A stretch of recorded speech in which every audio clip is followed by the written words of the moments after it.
Buenos días, chicos. Se reitera, por favor, la indicación de que los que quieran participar levanten su mano, por favor.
Chicos, por última vez, si alguien desea participar, puede levantar su mano y comenzar para que se dé paso, sino ya que la profe inicie la clase.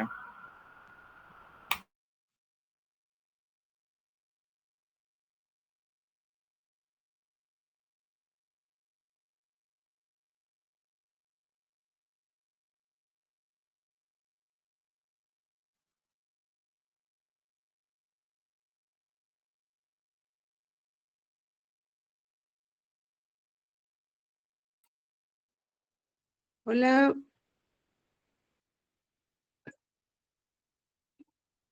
buenas tardes con todos, buenos días, perdón.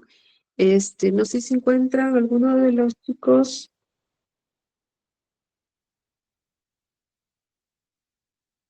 Hola, Robert. Profe, ¿Está por Buenos ahí? días, profesora. Bien. Hola, ¿qué tal, Ale? Bueno, entonces, no sé si hay participaciones para empezar por allí hoy día. parece que no hay participaciones el día de hoy, profesora. Ok, entonces empezamos en 5 minutos, ¿ya? Ok.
Buenas tardes. Bu- Buenos días. Buenos días, chicos, chicas. Espero que se encuentren bien. Bueno, hoy día les doy la bienvenida. Vamos a empezar el curso de Derecho de Trabajo Colectivo.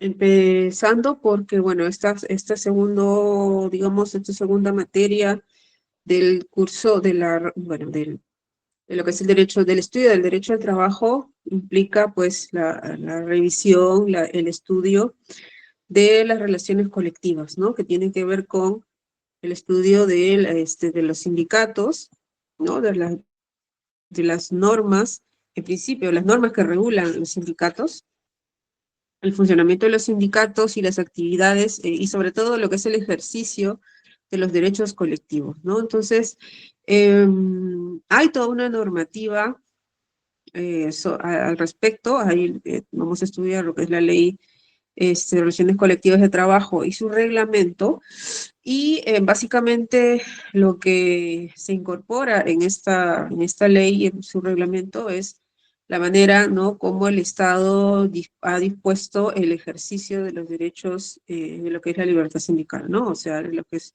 el derecho a sindicalización, la negociación colectiva y la huelga, ¿no? Entonces, desde mi punto de vista, es una intervención excesiva del Estado en torno al ejercicio de estos derechos que deberían de practicarse desde desde la más amplia de las libertades. Sin embargo, tenemos una norma pues que es bastante intervencionista y establece una serie de, digamos, de procedimientos, por ejemplo, en negociación colectiva, por ejemplo, en temas de huelga, ¿no? Entonces, que ya iremos estudiando, ¿no? Entonces, lo importante acá del ejercicio de los derechos colectivos es, en realidad, referirnos a la potencialidad que tiene el ejercicio de los derechos colectivos en la garantía de la conservación de los derechos laborales que tenemos y de la creación de derechos futuros, ¿no? Entonces, esa es en realidad la importancia, que como digo, la importancia y la potencialidad que tiene eh, el ejercicio de los derechos colectivos, en este caso específicamente el tema de la libertad, del ejercicio de la libertad sindical, ¿no? Entonces, por ahí va el tema de lo que vamos a estudiar en en esta materia. Principalmente vamos a ir de eso, ¿no? La revisión de las normas del sector privado, porque como les comenté, el tema del sector público es otra normativa más amplia, el que no nos daría pues para abasto para poder realizar ambos estudios, pero siempre vamos a hacer alguna mención relevante, sobre todo en negociación colectiva. Entonces, de esto es lo que va el curso, ¿no? Del estudio de estas normas y sobre todo, por supuesto, de una perspectiva crítica y desde el hecho de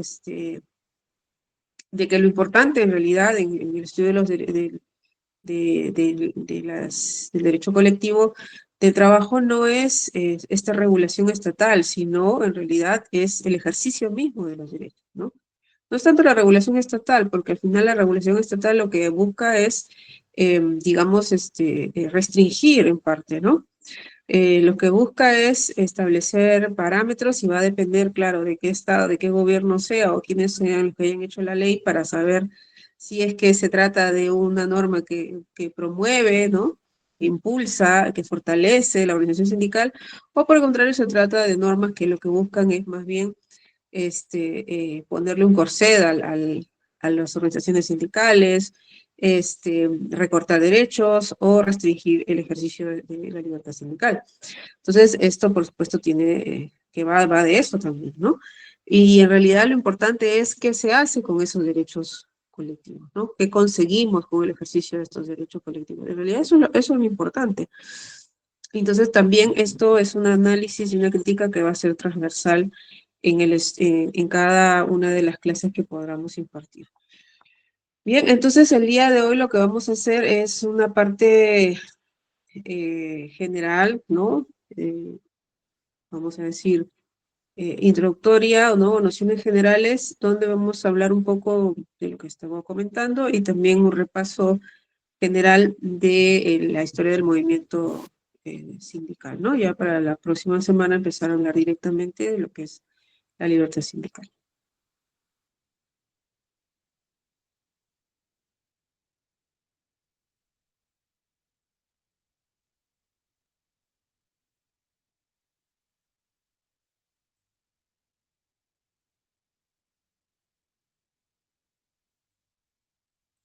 Muy bien, entonces vamos a ir directamente a ver lo que podemos entender como lo que es derecho colectivo. Bueno, ya hemos dado algún comentario. Y vamos a ir directamente a lo que dice el profesor Rendón Vázquez, ¿no? Él se refiere a que es el estudio, ¿no? En el caso de derecho colectivo de trabajo, de tres grandes instituciones, ¿no? Por las organizaciones sindicales, la prevención y solución de conflictos de trabajo y las paralizaciones colectivas de trabajo, lo que va el estudio del derecho colectivo, ¿no?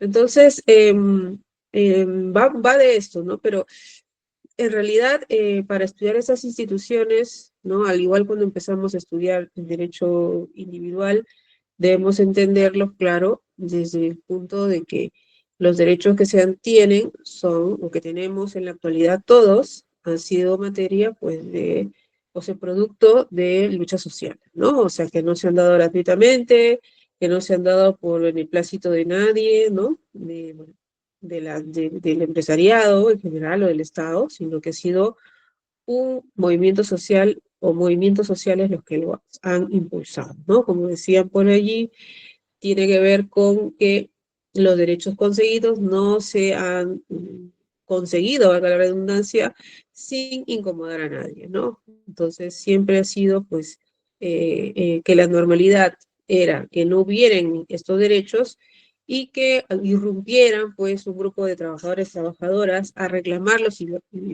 demás decir, pero ¿qué les pasa si esto no hay, ¿no? Porque están exigiendo cosas que no hay, ¿no? Pero pues de esto va, ¿no? De esto. Entonces la construcción de la estructura normativa que tenemos, de estructura de derechos, ¿no? Se ha, digamos, efectuado justamente con este tipo de planteamientos y de cambios que tienen que ver, ¿no? Con el avance, digamos, a lo largo de la historia, ¿no? Del crecimiento de los derechos a través del impulso de los movimientos sindicales, ¿no? Entonces, bueno, un poco para ir hablando de la evolución del movimiento sindical mundial, podemos encontrar como antecedentes a las asociaciones conformadas por oficiales y aprendices, ¿no? Que, bueno, estos son aquellos que se establecieron en la Edad Media en los talleres artesanales, ¿no? Y que se organizaban para negociar el precio de su trabajo ante los maestros, ¿no? Entonces, en estos gremios que existían, ¿no? En las ciudades, en las pequeñas ciudades que había en la Edad Media, se comenzaron a organizar, ¿no? A través de estos talleres artesanales, ¿no? Donde pues había una serie de, digamos, de jerarquía, ¿no? Estaba el maestro, ¿no? El dueño del taller artesanal, y los demás que iban incorporándose, ¿no? Los oficiales, los aprendices, y que, bueno, había una vinculación entre ellos de todos modos, ¿no? Entonces, y que entre oficiales y aprendices, pues, intentaban negociar el precio de su trabajo ante los maestros. Claro que era unas experiencias que se considera como una especie de antecedentes, pero eran experiencias, digamos, muy, digamos, específicas en estas situaciones o en estos espacios, ¿no? En las ciudades que habían en la época de la Edad Media, ¿no?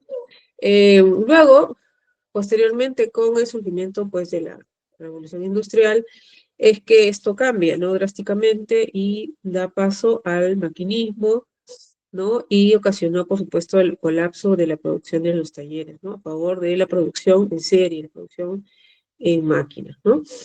Entonces, esto es importante recordar, ¿no? Que justamente con el auge de la revolución industrial se forjó una clase social, ¿no? Un sujeto, una clase social, la clase obrera, ¿no? Que eran pues aquellos que estaban destinados, o sea, se dedicaban a la venta de su fuerza de trabajo para, a cambio de una contraprestación, ¿no? Y con esto para poder ellos sobrevivir, ¿no? Entonces, al ser este cambio de esta manera y al ser, digamos, irrumpir esta clase social, la clase obrera, y hacer muchas las personas, hombres, mujeres, incluso niños, que estaban realizando esas actividades de esta manera, se formó, pues, evidentemente, esta colectividad de estar realizando todas estas labores de manera agrupada, ¿no? Como antiguamente eran, pues, en las antiguas fábricas. Se formó, pues, un interés colectivo profesional, ¿no? Que dio pie a la toma de conciencia de lo que significaba para ellos estar realizando estas labores bajo las condiciones que se tenían, ¿no? Entonces, esto fue, pues, sí, por supuesto, producto de- de todo un proceso, pero finalmente eh, caen en la cuenta de la importancia de asociarse, de estar unidos, ¿no? Y de conformar organización, ¿no? Entonces, empezamos hablando de, por ejemplo, de la coalición, ¿no? Que era una unión temporal y transitoria, ¿no? Vinculada a reivindicaciones concretas, ¿no? Bueno, entonces, distintas figuras que tienen que ver con la forma como se han ido organizando los trabajadores y trabajadoras a lo largo del tiempo, que finalmente tenemos la figura, digamos, actual que más se ha utilizado en realidad es la figura de los sindicatos de asociación, ¿no? Sin que las otras formas de organización no sean, pues, importantes, o no lo hayan sido, sino que, digamos que la forma que más o que ha trascendido, o que más se ha utilizado es la figura de los sindicatos asociación, que son los sindicatos de las organizaciones de trabajadores y trabajadoras que están, pues, digamos, de manera estable, ¿no? Que están de manera estable, con conciencia de que es una organización que va a permanecer para la defensa de los intereses de los trabajadores y trabajadoras, ¿no? Bueno, eh, luego podemos de repente comentar un poco sobre cómo ha ido la protección de la libertad sindical en el mundo, ¿no? Entonces, como comentábamos, en realidad la figura bueno, los movimientos sociales que se fueron gestando a lo largo de los años y que trajeron consigo este, eh, formas organizativas, ¿no? De la clase trabajadora, de la clase obrera, a través de organizaciones sindicales, ¿no? Esto se ha dado de manera progresiva y pues como estas organizaciones lo que buscaban era movilizarse para reclamar, para exigir el reconocimiento de sus derechos, pues definitivamente esto no era del gusto para nada de los dueños de las fábricas, ¿no? Tampoco del Estado, claro, no era un problema para el Estado. Entonces, y por tanto, lo que había al inicio, lo que hubo al inicio fue una prohibición del ejercicio de estos, o de la participación de trabajadores y trabajadoras en estos movimientos sociales, en estas organizaciones, ¿no? Entonces, se considera que hubo una primera etapa denominada de prohibición desde la última década del siglo XVIII hasta el siglo XIX, ¿no? Entonces, estas prohibiciones se encontraban en las disposiciones de los códigos penales de Francia, Italia y Alemania, ¿no? Entonces, bueno, ahí habría estas prohibiciones que eran incluso penadas, ¿no? Luego, a ver, hay algunas leyes importantes que mencionar. La más conocida es la ley francesa de Le Chapelier, ¿no? Que prohibía toda organización de trabajadores, así como reuniones para formular reclamos, ¿no? Y luego está el Código Penal de Napoleón, etcétera, ¿no? Entonces, eh, luego vino una etapa posteriormente denominada de la tolerancia, con la aprobación de la Combination Law Repeal, que significó la derogación de las Combination of Working Acts, que eran, pues, las anteriores estaban vinculadas a las prohibiciones, eh, y le da una aceptación, pero no las promueve, ¿no? O sea, las despenaliza en todo caso, ¿no? Y luego tenemos la etapa de protección que se da con la Trade Union Act del año 1871, que reconoce, ahora sí, la libertad sindical como un derecho de los trabajadores en el ordenamiento jurídico, ¿no? Entonces acá vemos pues que hay más o menos casi como muchos años de diferencia, que por eso evidencia pues que ha sido en realidad un proceso, ¿no? No ha sido algo que se ha conseguido de la noche a la mañana y que inicialmente estaba pues proscrito, estaba incluso penado, ¿no? Entonces, bueno, ahora, estas etapas que acabamos de ver están pues evidentemente, estamos refiriéndonos a lo que sucedió en Occidente, vamos a decir Europa concretamente, ¿no? Que es donde surgen estos primeros movimientos y se reconocen estos derechos inicialmente, ¿no? Pero claro que el tema no va solamente de eso, o no es un movimiento que se dio solamente en el caso de Europa, porque en realidad la revolución industrial y el auge del capitalismo se da a nivel mundial, ¿no? Con lo cual, en Sudamérica, en nuestro país, también llegan estas, digamos, estas empresas capitalistas a invertir, ¿no? Con lo cual, la existencia y el funcionamiento de estas empresas capitalistas en países como el nuestro, lo que hace es pues justamente la actividad de estas empresas, lo que hace es que, bueno, surge pues también este sujeto social denominado de obrero asalariado, ¿no? Que nuevamente, digamos, son muchas personas que están trabajando así, y pues evidentemente también surgen las organizaciones, empiezan a proliferar las organizaciones sindicales, ¿no? Entonces, claro que es verdad que las noticias también llegaban de lo que estaba, pues, no como llegan ahora, que no dura, que es prácticamente al unísono, que uno se entera de lo que pasa acá, lo que pasa al otro lado del mundo, ¿no? Pero en su tiempo, ¿no? A su tiempo, digamos, en esa época, pues uno también se enteraba de lo que iba pasando, pues, al otro lado del mundo, ¿no? Entonces, ¿cómo se dio este avance en el reconocimiento de los derechos colectivos, también individuales, claro, en nuestro país, ¿no? En el siglo XIX, hubo una implantación, se dio a partir del siglo XIX, con una implantación tardía del capitalismo. Hubo, pues, ya saben, la guerra con Chile, que dejó al país muy, muy mal, y fue un punto de quiebre, ¿no? Y se buscó una posterior reestructuración económica, ¿no? Entonces, tenemos a finales del siglo XIX que empresas extractivas, ¿no? Llegan a nuestro país a sentarse y trabajar y, bueno, dedicarse a la extracción de materias primas, ¿no? Como el salitre, minerales, petróleo, bueno, de islas, etcétera. Entonces, se comienzan a formar, ¿no? O sea, esas fueron las que llegaron, digamos, empresas extranjeras, pero bueno, también ya habían también empresas nacionales, ¿no? O pequeñas organizaciones empresariales también, sobre todo a lo largo de la costa, ¿no? Entonces, tenemos a fines del siglo XIX algunas primeras manifestaciones de las organizaciones sindicales, ¿no? O de las organizaciones de trabajadores y trabajadores que se iban gestando, ¿no? Por ejemplo, en 1883, la huelga de tipógrafos. En 1886 se crea la Confederación de Artesanos Unión Universal. En 1887, la huelga de panaderos, Federación Obrera de Panaderos Estrella del Perú. Y durante los primeros años del siglo XX nacen las organizaciones sindicales lideradas, ¿no? Por la Federación de Obreros Panaderos Estrella del Perú, ¿no? Entonces esta Federación de Obreros Panaderos en realidad fue muy importante históricamente para el avance de la propagación de las ideas sindicales, ¿no? Las ideas que tenían digamos, que buscaban pues que las personas trabajadoras y trabajadores pudieran organizarse, ¿no? Eh,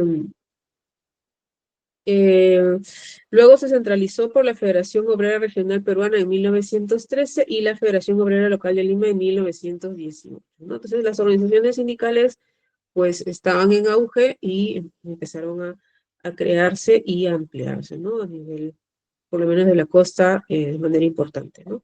Entonces en inicio del siglo XIX ya comienzan a darse en este marco algunas normas, ¿no? Por ejemplo, en el gobierno de Leguía, que es de 1909 a 1911, se aprueba la ley 1183, que prohíbe a las autoridades intervenir en la contratación de peones u operarios, ¿no? Entonces, en el sentido de que es una manifestación de esta idea de que el Estado no debe intervenir, no se debe meter, ¿no? Entonces, que esto se arregle entre operarios y los patrones, ¿no? Luego está la primera ley laboral sobre accidentes de trabajo, que es la ley 1378, fue la primera ley que se dio. Luego tenemos, además de ello, una importante huelga de solidaridad con los obreros textiles de Vitarte, y con lo cual se dio, pues, se buscó la eliminación del trabajo nocturno, ¿no? Y también se dio la formación, la unificación obrera textil de Vitarte y la unificación proletaria textil de Santa Catarina. Entonces vemos que también los trabajos, como vemos, las huelgas que se iban dando en los textiles significaban o nos hacían notar, pues, que había una conformación sindical importante a nivel de las empresas textiles, ¿no? Luego vemos en el gobierno de Billinbush, desde 1913, se reconoce el derecho de huelga mediante un decreto supremo, pero este decreto supremo en realidad no fomentaba, ¿no? Si bien es cierto, reconocía el ejercicio de la huelga, pero la regulación en realidad era restrictiva y prohibitiva, ¿no? Entonces, con lo cual no podríamos hablar de que se estuviera promocionando ni mucho menos el derecho de huelga. Luego, en 1913, se da el decreto supremo que hace referencia a los requisitos de forma y fondo de la huelga, ¿no? La representación obrera era 3 por año y las condiciones para los requisitos para la legalidad de la huelga regulaba el lockout, ¿no? Acá, bueno, acá sí vemos que había una regulación del lockout. Entonces, el lockout es aquella digamos, el mecanismo que utilizaban los empleadores para cerrar las empresas, ¿no? En caso de conflicto, ¿no? Entonces acá había un reconocimiento de ello, lo cual es interesante.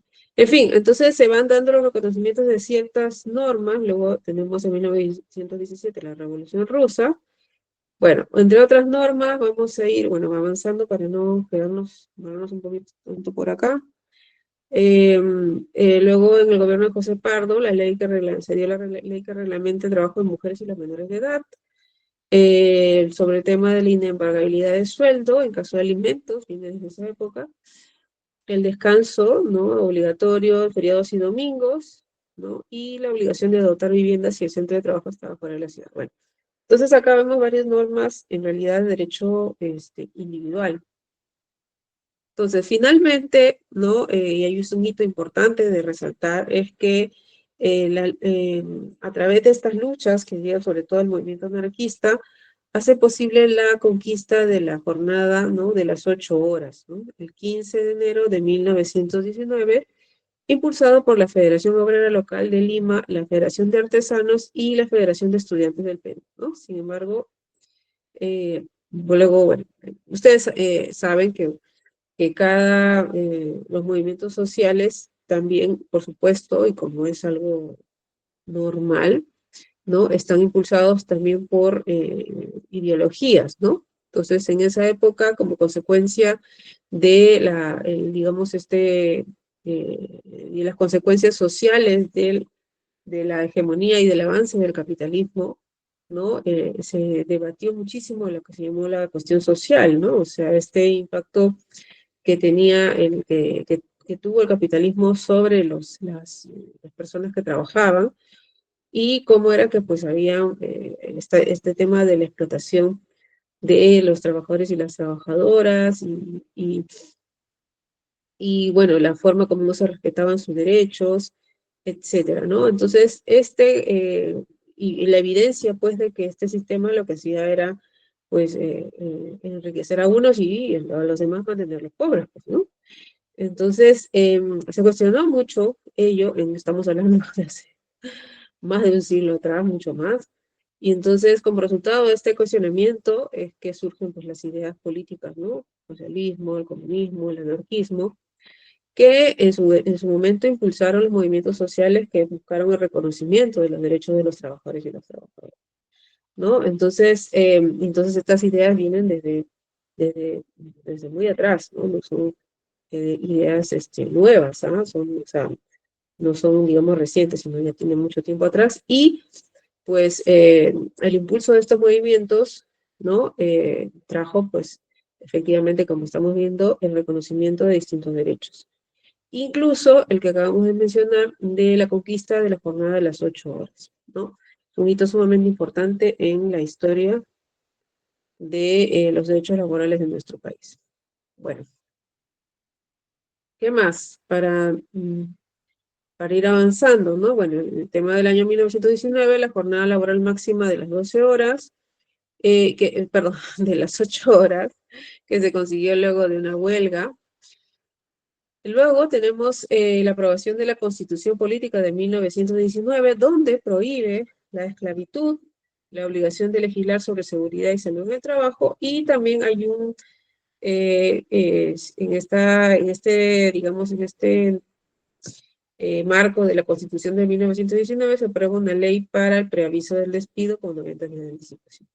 Luego tenemos la Constitución de 33 que reconoce la libertad de trabajo, también la obligación de legislar en la seguridad y salud de trabajo, el derecho al salario mínimo, y también se reconoce el derecho a constituir sindicatos como, no como la libertad sindical, no dentro de lo que es la libertad sindical, sino en el derecho general de la asociación, ¿no? Que está dentro del estaba en el artículo 27. Entonces ahí tenemos una primera cuestión. Luego seguimos avanzando en el tiempo, bueno, y hay un periodo donde hay, digamos, se aprueban distintas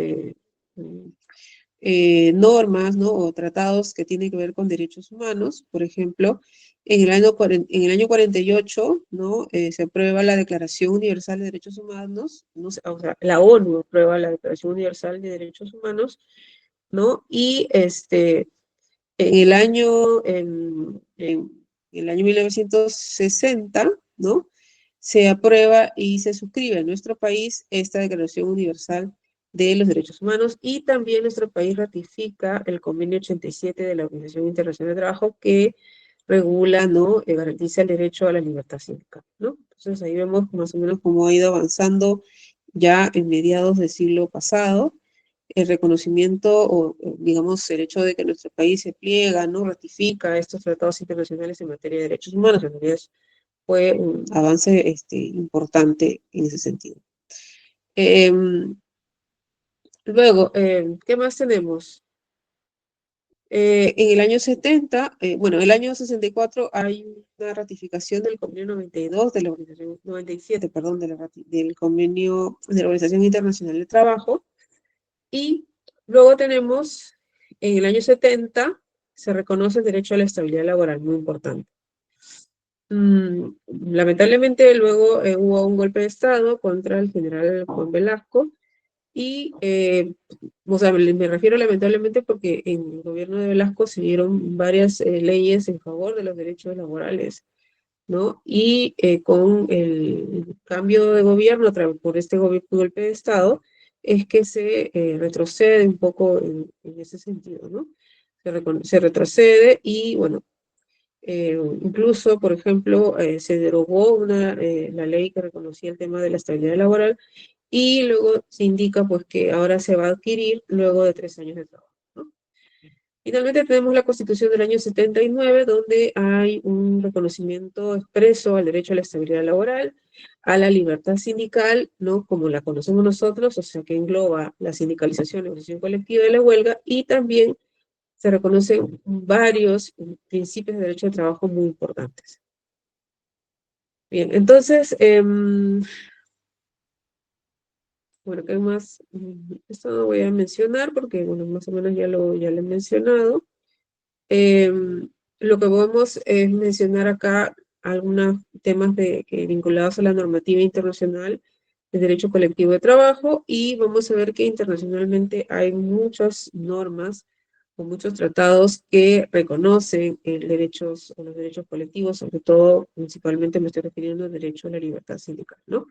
Por ejemplo, en la Declaración Universal de los Derechos Humanos, se señala en el artículo 23.4 que toda persona tiene derecho a formar sindicatos y a sindicarse para defensa de sus intereses. Entonces se reconoce este derecho como dentro del marco de la Declaración Universal de los Derechos Humanos, nada menos, nada más ni nada menos.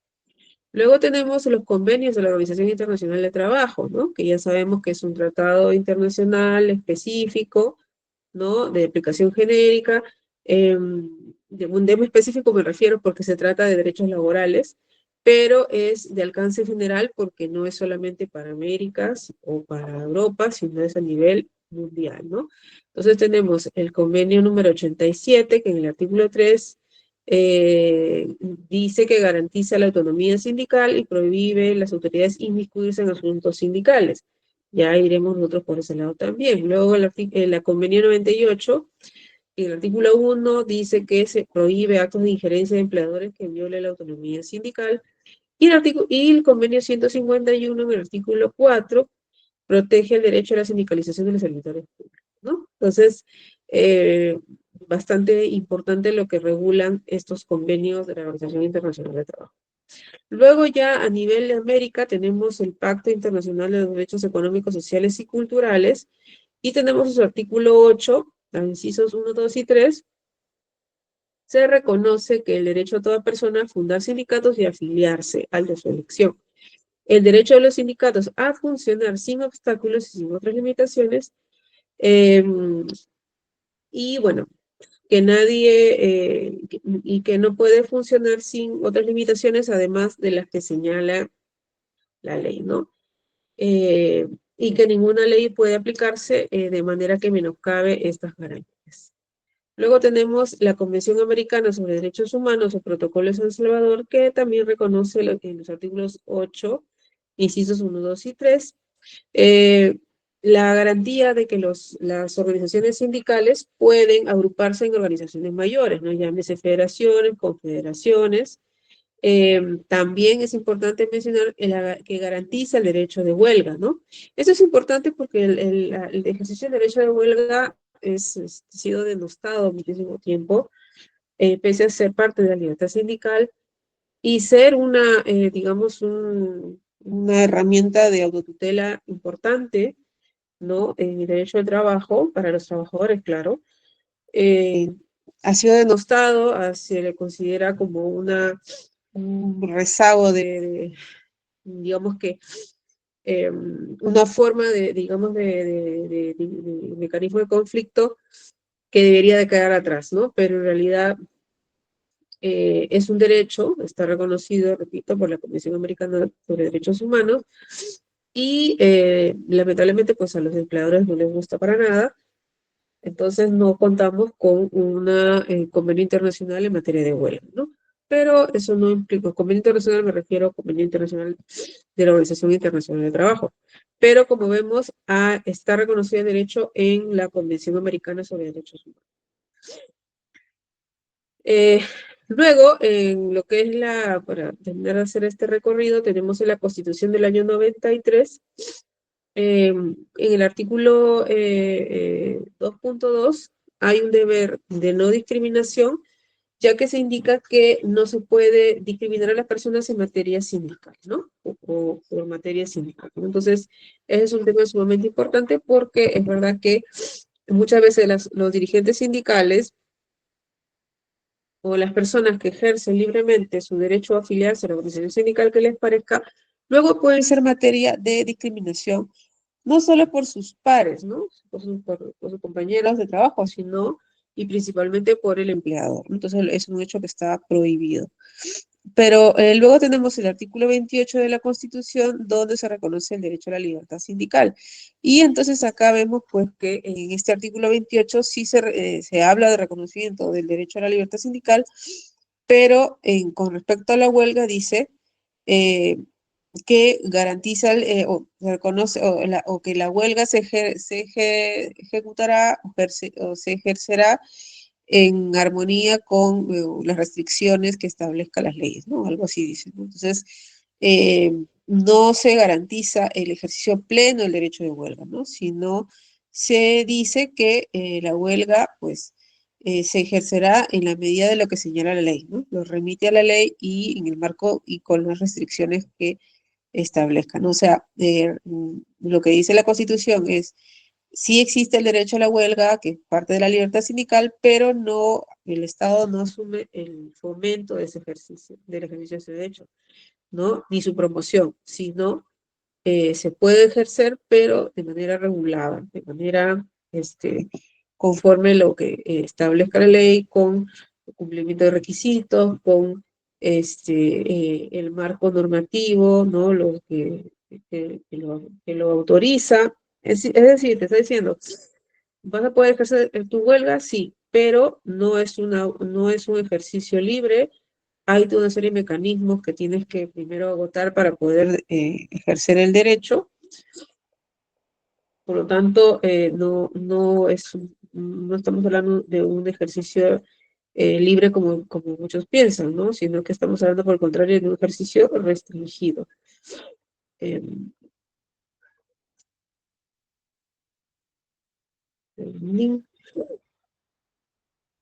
bueno, ¿qué más tenemos sobre esto? Sobre el tema del reconocimiento de los derechos colectivos en general. Em, También hay, por ejemplo, en el Código Procesal Constitucional se reconoce, como el caso, por ejemplo, el amparo para la defensa de los derechos vulnerados como este derecho, ¿no? El derecho a la libertad de trabajo y de sindicalización.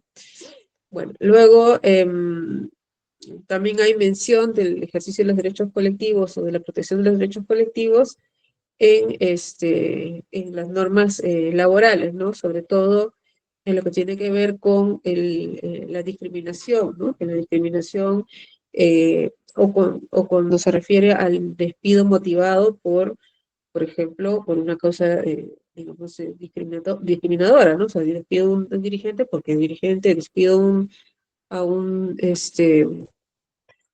trabajador porque es afiliado a un sindicato y esos son despidos que están prohibidos, ¿no?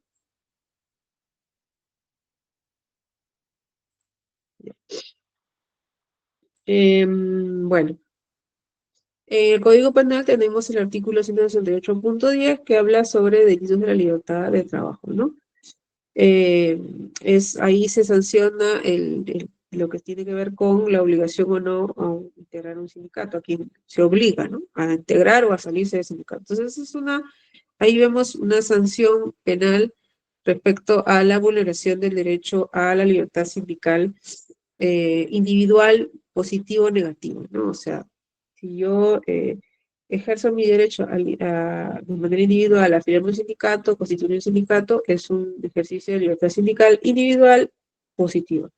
Pero si por el contrario yo decido que no me voy a afiliar a ningún sindicato o estando afiliada decido desafiliarme, es el ejercicio del derecho a la libertad sindical individual, pero negativo. Entonces, en este caso, el artículo 168.10 lo que sanciona, ¿no? Penalmente es justamente la vulneración a este ejercicio, digamos, de la libertad sindical individual, ¿no? Tanto desde el punto de vista positivo o negativo. Bueno, entonces esto es lo que quería mencionar de manera, digamos, general el día de hoy, que es básicamente un repaso de cómo han ido las normas laborales colectivas y algunas, digamos, fuentes normativas en materia también de los derechos colectivos, ¿no? Entonces, yo lo dejaría por aquí, no sé que haya alguna pregunta que quieran hacer.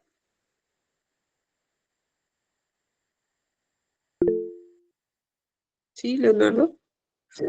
Sí, profesora, buenos días. Esa parte que mencionó acerca de que digamos, se reconoce el derecho a la sindicalización, pero de manera restringida, ¿en qué aspecto se evidenciaría ello? ¿De sindicalización? No, me refería al ejercicio de la huelga, ¿no? El ejercicio de la huelga se reconoce en la Constitución, pero en el marco digamos, de lo que señala la ley y con las restricciones que señalan, ¿no? Entonces, eso es lo que dice más o menos la Constitución, y eso se traduce en que la huelga no se ejerce, digamos, de manera libre, como el caso de la afiliación, ¿no? Entre comillas, porque también la afiliación sindical o la sindicalización tiene sus bemoles, pero digamos que si es mi voluntad y yo quiero afiliarme a un sindicato, pues lo puedo hacer, ¿no? Teoría, ¿no? Pero sí lo podría hacer en principio. o constituir un sindicato, ¿no? Hay criterios, ya lo vamos a ver, tienen que para formar un sindicato, por lo menos tienen que haber 20 trabajadores, trabajadoras, etcétera, pero digamos que sí podría. Ahora, si yo soy trabajador pero por el contrario, en el caso del ejercicio de la huelga, yo soy trabajador y quiero hacer una huelga, en principio, ¿no? Es un derecho que se ejerce de manera colectiva, ¿no? Entonces, por lo tanto, tendría que existir una organización sindical. Por ahí, digamos que ya yo tendríamos que estar dentro de un sindicato. Bueno, está bien. Hasta ahí no, digamos que no está dentro del mismo parámetro de la sindicalización. Pero luego no solamente sería eso, sino que la ley establece una serie de requisitos que las organizaciones sindicales deben de cumplir para el ejercicio de la huelga y que son muchísimo más, va mucho más allá de eso. Estamos hablando de plazos, estamos hablando de circunstancias, de modo de hacer la huelga, ¿no?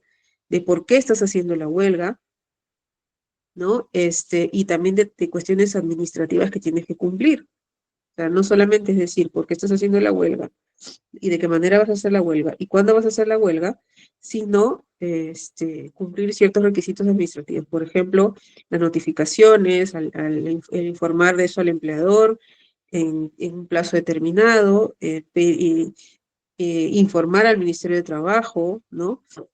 Si tu actividad, si la empresa, la actividad económica donde estás trabajando, donde pertenece a tu empresa, a la que tú trabajas, se considera una actividad, un servicio público esencial, también hay un trato distinto y tendrías que garantizar que durante la huelga que no puede, digamos, parar todo, ¿no? Ese es todo un tremendo asunto que ya lo veremos cuando hagamos huelga, ¿no? Entonces, lo que quiero decir es que el ejercicio del derecho de huelga está sujeto a una serie de criterios y restricciones que son muy importantes, o sea, muy importantes en el sentido que son muy gruesas. No es tan, digamos, no se puede comparar con el ejercicio del derecho a la sindicalización o el derecho a la negociación colectiva tan siquiera, ¿no? El ejercicio del derecho de huelga es mucho más restringido y se requiere cumplir muchos requisitos que ya veremos en su momento, ¿no? Sin que eso signifique que el ejercicio de la libertad de sindicalización o el ejercicio de la negociación colectiva sea algo, pues, que cómo se hace de manera libre, ¿no? También, por supuesto, hay requisitos y por eso iba mi comentario un comentario inicial, porque claro que esto se tiene que hablar de manera amplia, y ya lo veremos en la clase que corresponda, de que la regulación para el ejercicio de los derechos colectivos es bastante amplia, ¿no? O sea, bastante eh, abundante, ¿no? Lo que hace que el ejercicio sea, pues, se dificulta el ejercicio, ¿no? O por no decir que se desincentiva. Bueno, ¿alguna otra pregunta que quieran hacer? ¿Un comentario?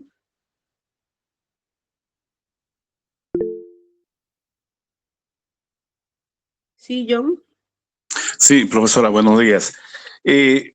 Estaba pensando cómo impacta y cómo ve la academia en todo caso y el movimiento sindical, no solo el impacto de la revolución tecnológica, sino también de la inteligencia artificial en el ejercicio de los derechos laborales.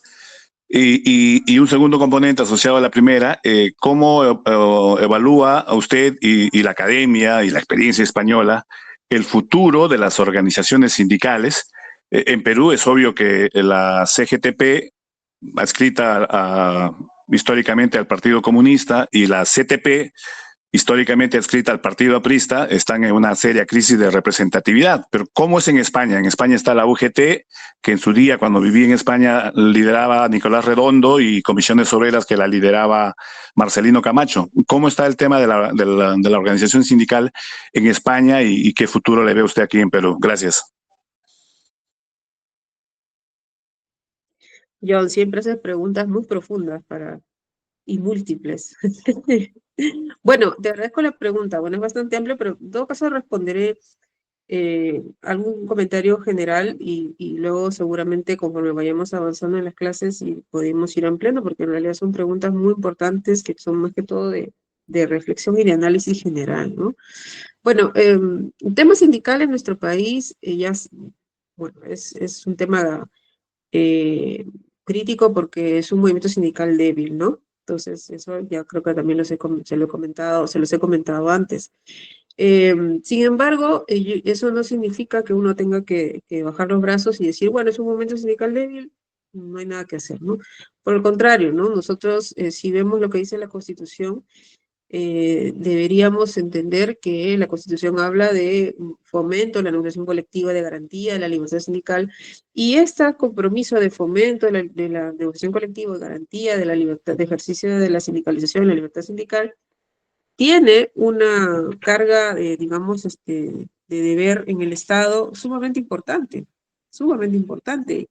Hay un convenio, el convenio 154 de la Organización Internacional del Trabajo, que justamente desarrolla cómo se debe entender el deber de la promoción y fomento de la libertad sindical dentro de la negociación colectiva y demás.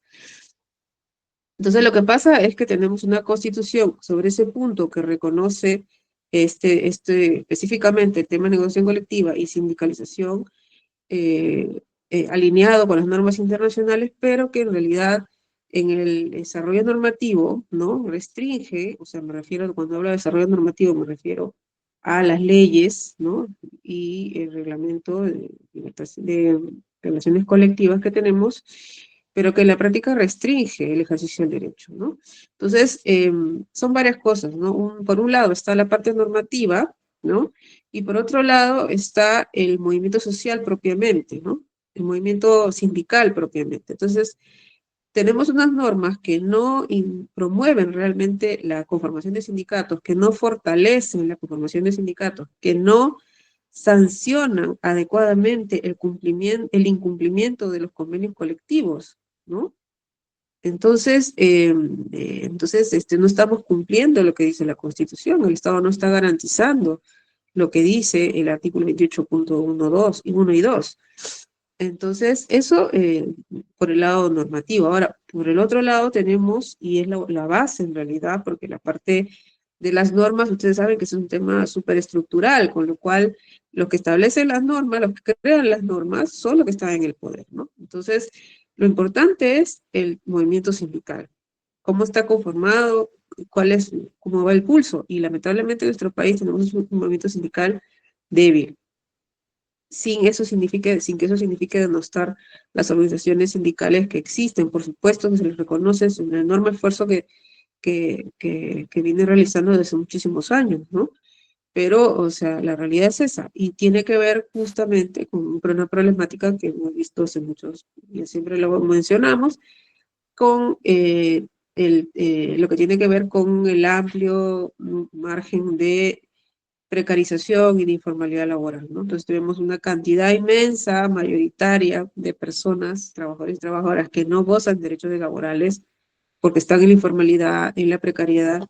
Y entonces, por supuesto que eso significa muchísimo, impacta muchísimo en la fortaleza del movimiento sindical, ¿no? Porque tenemos muchísimas menos personas que están integradas o están bajo el manto de los derechos laborales, y por lo tanto no les podemos hablar de sindicatos, de organización, porque ellos están fuera de todo eso, y son la mayoría de trabajadores y trabajadoras.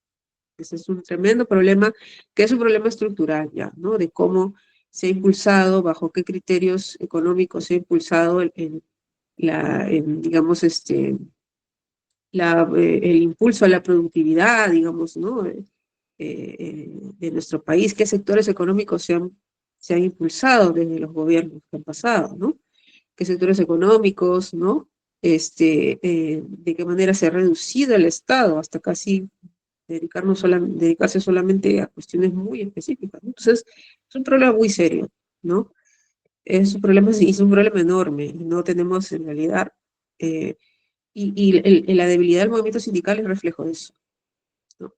Ahora, como dije, eso no quiere decir que porque estemos ese problema debamos decir, bueno, entonces no hay nada que hacer y dejemos pues que el movimiento sindical termine de desaparecer. Eso creo que no es a dónde va, ¿no? Los movimientos sociales van cambiando, y también es verdad que el movimiento sindical ha estado siempre dentro de un movimiento social más grande, no forma parte del movimiento social, que es en realidad lo que permanece también dormido en nuestro país, ¿no? Entonces esperamos que eso pueda cambiar, que eso pueda revertirse, que puedan entrar otros gobiernos que puedan dar impulso, porque eso es la manera como han funcionado las cosas en nuestro país, ¿no? A través como se dice, de arriba hacia abajo, ¿no? No debiera ser así, pero así es como se han dado las cosas históricamente, ¿no? O sea, se toman las decisiones arriba hacia abajo, ¿no? Desde el gobierno hacia abajo.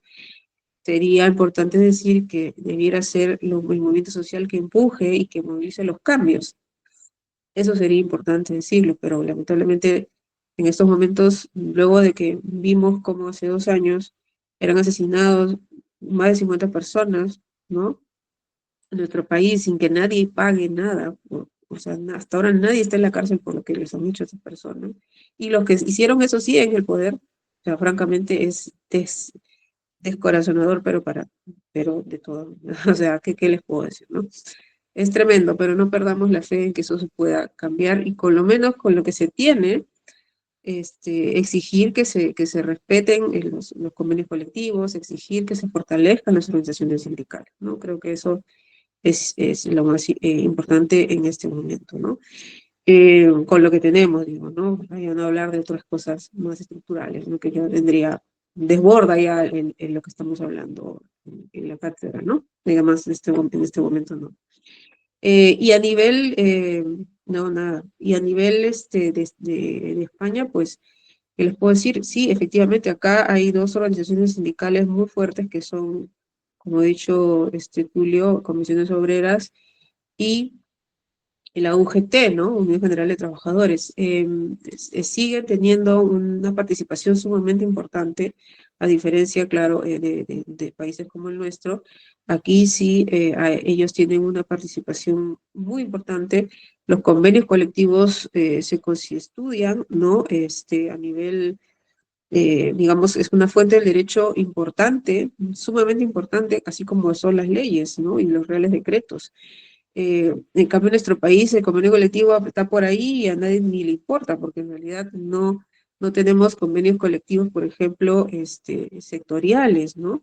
Que tengamos que estudiar y decir, oye, ya vamos a estudiar, por ejemplo, la legislación, no sé, en materia de educación, en materia, no sé, de salud, y hay convenios colectivos que son transversales, ¿no? Que tenemos que saber porque se establecieron normas o derechos determinados, ¿no? Entonces, acá no tenemos eso prácticamente, no tenemos eso.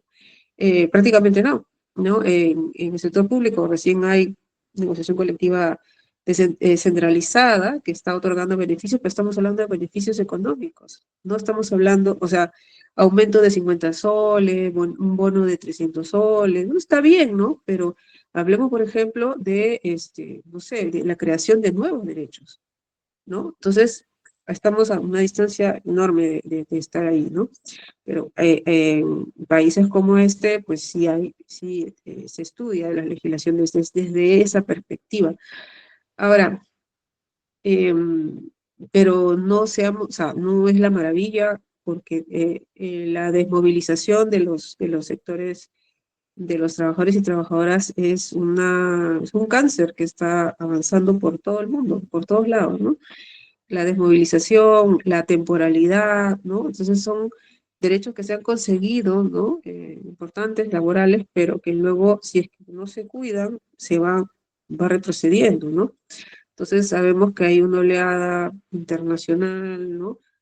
Que busca eliminar esos derechos, ¿no? Que busca que, que el Estado desaparezca, ¿no? Que es lo que está haciendo un ejemplo clarísimo en la situación de Estados Unidos, ¿no? El gobierno de Donald Trump es lo que están haciendo, ¿no? O sea, se les metió en la cabeza que tienen que desaparecer casi el Estado y lo están haciendo a pulso, ¿no? A conciencia, ¿no? Entonces es una cosa espantosa, pero bueno, lo están haciendo, ¿no? Entonces antes pensábamos que eso no va a pasar, pero lo están haciendo, ¿no? Entonces eso es un ejemplo, ¿no? Malo, terrible, pero que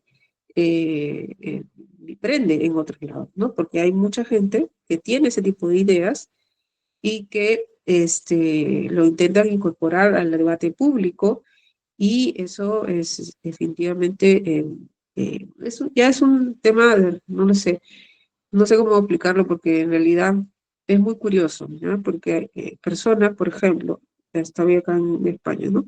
Personas que inmigrantes, ¿no? Inmigrantes, o empobrecidas o precarizadas en general, ¿no? Españoles, pues, inmigrantes, tienen unas ideas absolutamente, por ejemplo, de inmigrantes están votando por grupos políticos que están en contra de la inmigración.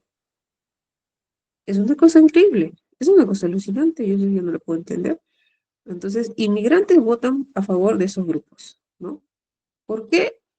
O sea, no sé, quieren quedar bien, quieren que, no sé, de verdad es que es una cosa que no me puedo explicar cómo puede suceder ese tamaño de alienación que puede sufrir una persona de votar contra sus propios intereses. Y hay personas acá que, siendo de colectivos que son, que están siendo, pues, discriminados, eh, de todo, ¿no? Como por ejemplo el colectivo LGTBI o del colectivo inmigrantes, que son de los más golpeados que hay a nivel mundial, se incorporen a estas organizaciones políticas y hablen en contra de ellos mismos, desde personas como ellos, ¿no? Y los encabecen encima. Eso es una cosa increíble, ¿no? O sea, ni tan increíble, porque como ya se ve tantas veces, y uno digo, pero entonces estamos. Exacto, ¿no? Que quieren decir lo que quieras, pero yo no, ¿no? O sea, o las mujeres mismas, ¿no? Las mujeres que, que dicen que no niegan la violencia machista, ¿no? Que no existen las diferencias salariales, en fin, una serie de cosas muy, muy, muy alucinantes, ¿no? Entonces, no se identifican con el colectivo o a la realidad que debería ser, ¿no? O sea, decir, bueno, mueren las mujeres asesinadas por sus parejas, sus maridos, o exmaridos, o lo que sea, ¿no? Entonces, hay violencia machista, y ellos siguen diciendo que no, que no hay, que esos son casos, etcétera. Entonces, ese tipo de cosas, ¿no? O lo decía lo de los migrantes, ¿no? Por ejemplo, ahora en España ha habido un debate sobre, usted sabe, es una cosa muy, muy, bueno, me quedan unos minutos, me voy a tomar unos minutos más y ya.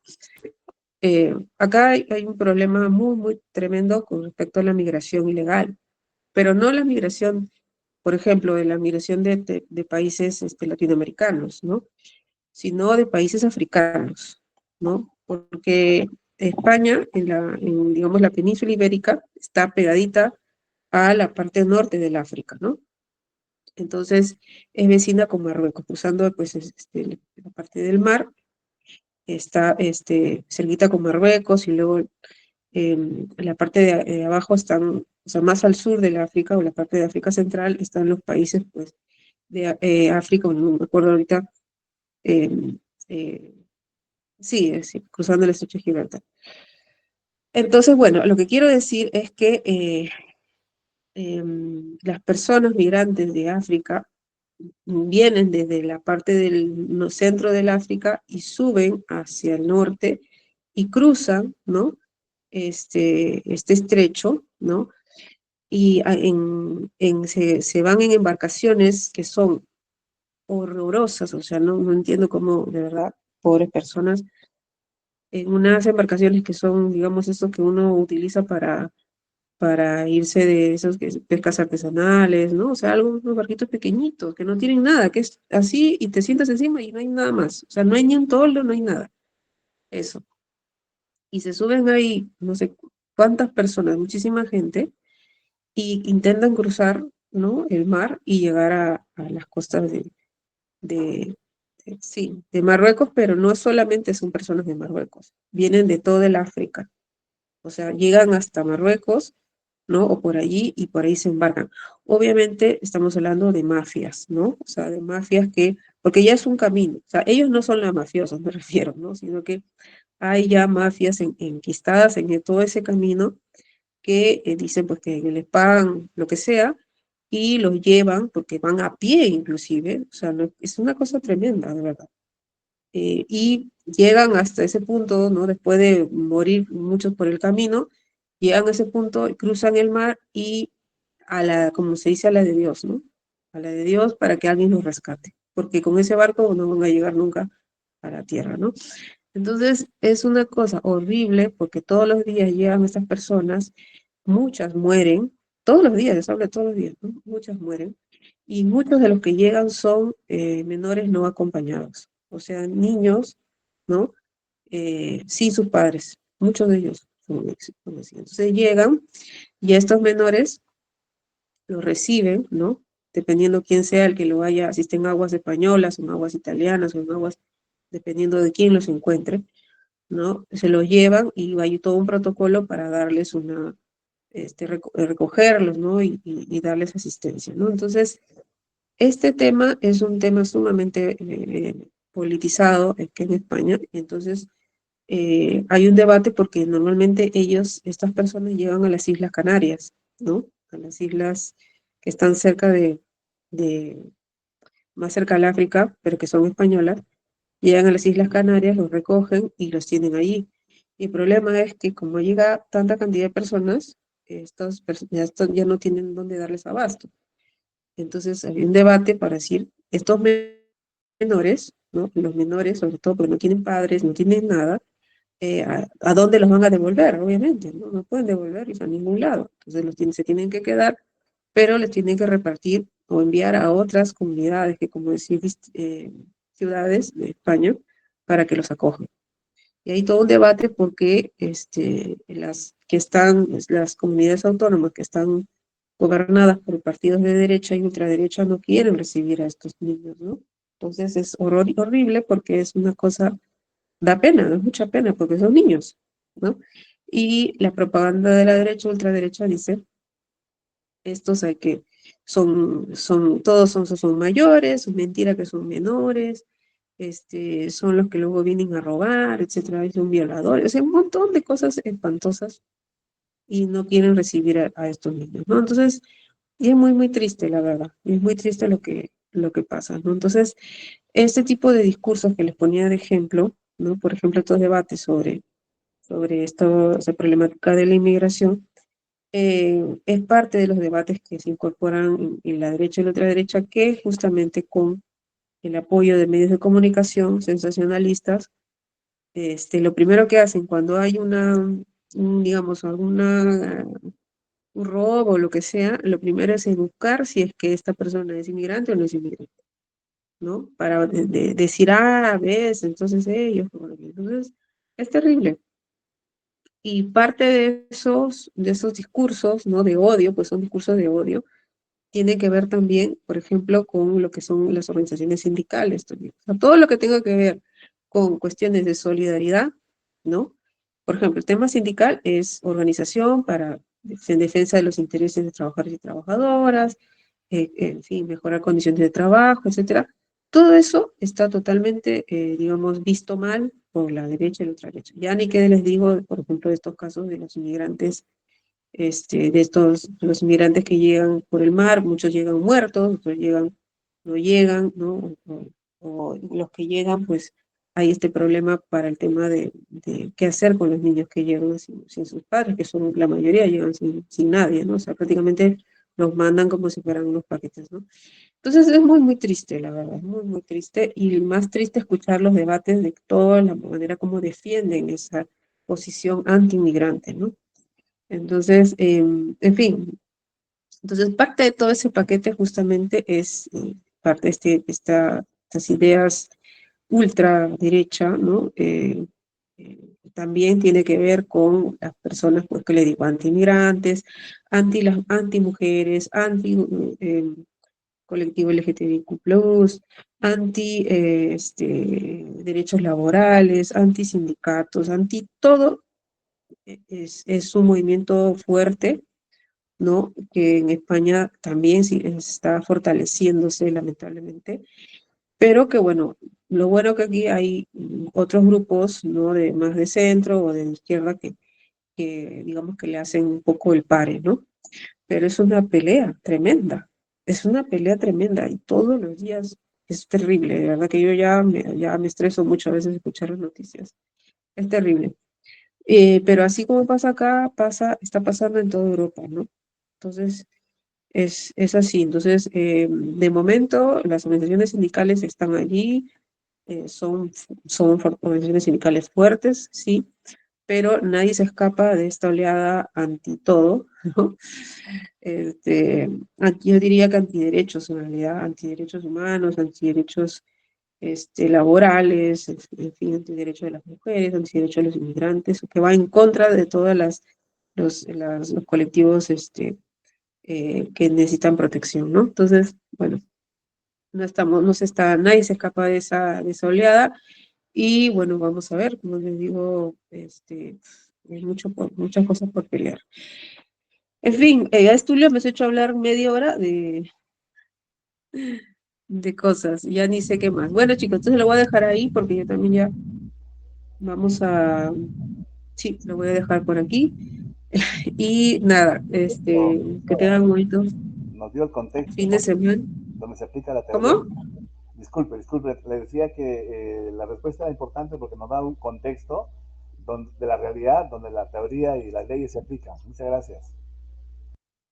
Nada, nada. Bueno, seguimos conversando. Ya, chicos, chicas, entonces, nada, que pasen un bonito fin de semana. Ya nos vemos la siguiente semana.